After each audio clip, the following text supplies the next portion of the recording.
In the beginning, the world was heavy with the weight of trials and tribulations. The early church faced persecution and hardship. Yet amidst this darkness, a vision was given to John, a beloved disciple of Christ.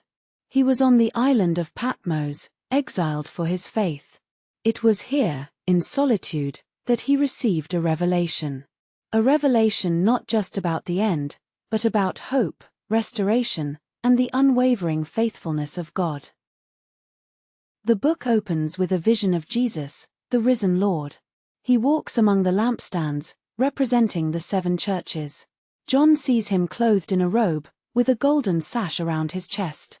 His eyes blaze like fire, and his voice roars like the sound of rushing waters.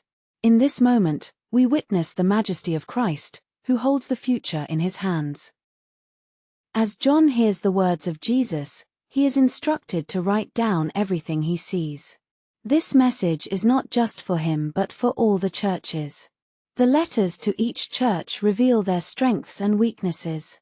They are a call to remain faithful despite struggles. A reminder that even in our trials, God sees us, hears us, and desires our hearts. To the church in Ephesus, Jesus commends their hard work but calls them to remember their first love. The church in Smyrna faces persecution, yet they are encouraged to remain faithful until death. Pergamum is praised for holding fast to the faith, even as they live among those who oppose the truth. Thyatira is warned of false teachings, while Sardis is called to wake up and revive their spirit. The church in Philadelphia is given a promise of protection, and Laodicea is challenged to be fervent and not lukewarm. Each letter concludes with a promise for those who overcome. These messages remind us that even in darkness, God's light shines through. We are called to reflect on our love for Him, the truth we hold, and the ways we can encourage one another. It teaches us that faithfulness, even amidst trials, is rewarded and that complacency will lead to spiritual barrenness. As John continues his vision, he is taken up into heaven. Here, he witnesses a throne surrounded by brilliant light. The one seated on the throne radiates glory, and around him are 24 elders and countless angels, all singing praises. This scene is a beautiful reminder that God reigns supreme. All creation worships Him. They sing, "Holy, holy, holy is the Lord God Almighty." In this heavenly court, a scroll appears, sealed with 7 seals. A mighty angel proclaims, "Who is worthy to open the scroll?" But no one is found worthy in heaven or on earth. John weeps, feeling the weight of the world's struggles. Then, one of the elders comforts him. "Do not weep. The Lion of the tribe of Judah has triumphed." As the scroll is opened, we see the unfolding of God's plan for humanity. Each seal revealed brings forth momentous events. The first 4 seals introduce the 4 horsemen of the apocalypse: conquest, war, famine, and death. They symbolize the trials and tribulations that will come upon the earth. But amid these calamities, there is a call to endure. The opening of the 5th seal reveals the souls of the martyrs, crying out for justice. They are told to wait a little longer until the full number of their fellow servants is complete.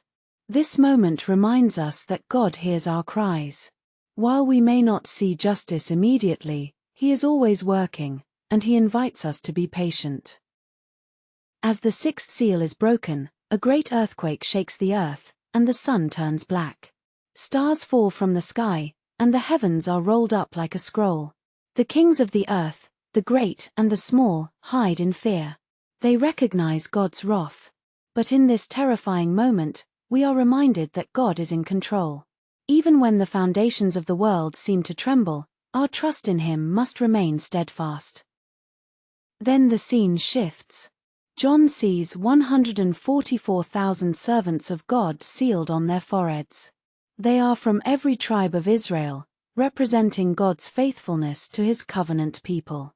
Following this, a great multitude, no one could count, stands before the throne and the Lamb. They come from every nation, tribe, and language. They wear white robes and hold palm branches, praising God for salvation. This multitude teaches us about the inclusivity of God's love. No one is beyond his reach. Through Christ, everyone is invited to become part of his family. Their unity in worship reflects the heart of God, who desires all to come to him. As the seventh seal is broken, silence fills heaven for about half an hour. It is a moment of awe. Then, 7 angels with 7 trumpets prepare to sound them. With each trumpet blast, devastating judgments are unleashed upon the earth. The first trumpet brings hail and fire mixed with blood, burning 1/3 of the earth. The second trumpet turns the sea into blood, killing 1/3 of sea creatures. The third trumpet makes the waters bitter, causing many to die. The fourth trumpet darkens 1/3 of the sun, moon, and stars. These judgments reveal the seriousness of sin and the call to repentance. Yet, even amidst these calamities, God's mercy is evident. He desires that none should perish but that all would come to repentance. The trumpets remind us that we must turn our hearts back to him, acknowledging his sovereignty and grace. As the fifth trumpet sounds, a star falls from heaven, and he is given the key to the abyss. Locusts come out, terrorizing those without the seal of God. The sixth trumpet unleashes demonic forces that kill 1/3 of mankind. Still, even in these dire circumstances, many refuse to repent. Their hearts are hardened. The lessons here are profound. God's judgments are not arbitrary, they are calls to wake up, to turn from sin, and to seek him. We must listen to the warnings before it is too late. John witnesses a mighty angel with a little scroll. The angel calls for John to eat it. It is sweet in his mouth but bitter in his stomach. This symbolizes the duality of God's message. The gospel brings joy, but the reality of judgment and the call to proclaim it can be heavy. Then, John is given a measuring rod and instructed to measure the temple of God. He learns about the 2 witnesses who will prophesy for 1,260 days.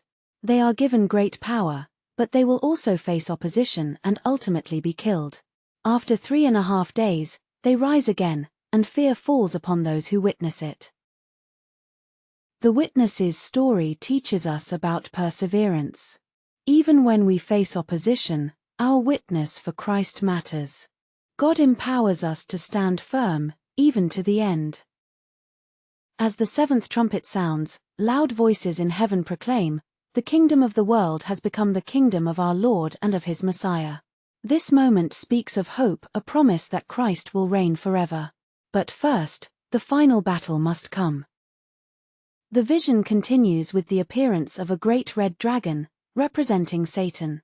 He stands ready to devour a child born of a woman, who represents Israel. The child is snatched up to God, and the woman flees into the wilderness. This imagery reminds us that God protects his people. Even in times of intense spiritual warfare, he is our refuge. The dragon is cast down to earth, filled with fury because he knows his time is short. He pursues the woman, but she is given wings to escape. Here we learn that conflict is a part of following Christ. Yet, God provides the strength and means for us to endure. As we move deeper into the vision, we see the rise of the beast from the sea.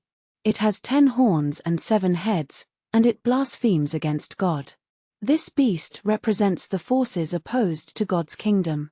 The second beast arises from the earth, compelling people to worship the first beast and to receive a mark that signifies allegiance to it. This mark, the infamous number 666, symbolizes the ultimate choice between God's way and the world's way. It serves as a stark reminder of the spiritual battles we must fight. We are called to choose wisely. Our allegiance must belong to God alone. But then, John sees a vision of the Lamb standing on Mount Zion with 144,000 who have his name and his Father's name written on their foreheads. They sing a new song before the throne, a song only they can learn. This scene sparks hope. It reminds us that God's people will ultimately triumph, and that faithfulness will be rewarded. As we continue through the narrative, the angels proclaim the fall of Babylon, the great city that symbolizes rebellion against God. The cries of lament echo through heaven as God's judgment falls on those who opposed him. Yet, amidst the destruction, there is a call to rejoice. Heaven celebrates because God's justice prevails. As John witnesses the wedding of the Lamb, he sees the bride, adorned and ready. The imagery is rich with hope. The church, the people of God, are gathered for a joyous reunion with Christ. It evokes a longing in our hearts for the day when we will be united with him forever. Finally, John sees a new heaven and a new earth. The old has passed away. God wipes every tear from our eyes. There is no more death, mourning, crying, or pain. This final vision reveals God's heart. He desires a relationship with us, where sorrow is replaced with joy, and our struggles are healed. As we reflect on the book of Revelation, we see a tapestry of God's faithfulness, justice, and love. We are reminded that no matter how dark the world may seem, God is sovereign and in control. His promises are true. The message of Revelation is one of hope. Even in the face of trials, God invites us to trust him. He calls us to be faithful, to endure, and to love one another. Each vision is a reminder that our God reigns and that he is preparing a place for us. So, as we go from here, let us hold tightly to the truth of God's word. Let us be voices of hope in a world that desperately needs it. May we encourage one another to remain steadfast, knowing that our future is secure in him. God's faithfulness endures through every season of life. He is the Alpha and the Omega, the beginning and the end. Today, we can walk with confidence, knowing that he has already overcome the world. And one day, we will see him as he is, face to face. Until that day, let us shine brightly for him, sharing his love and grace in all that we do.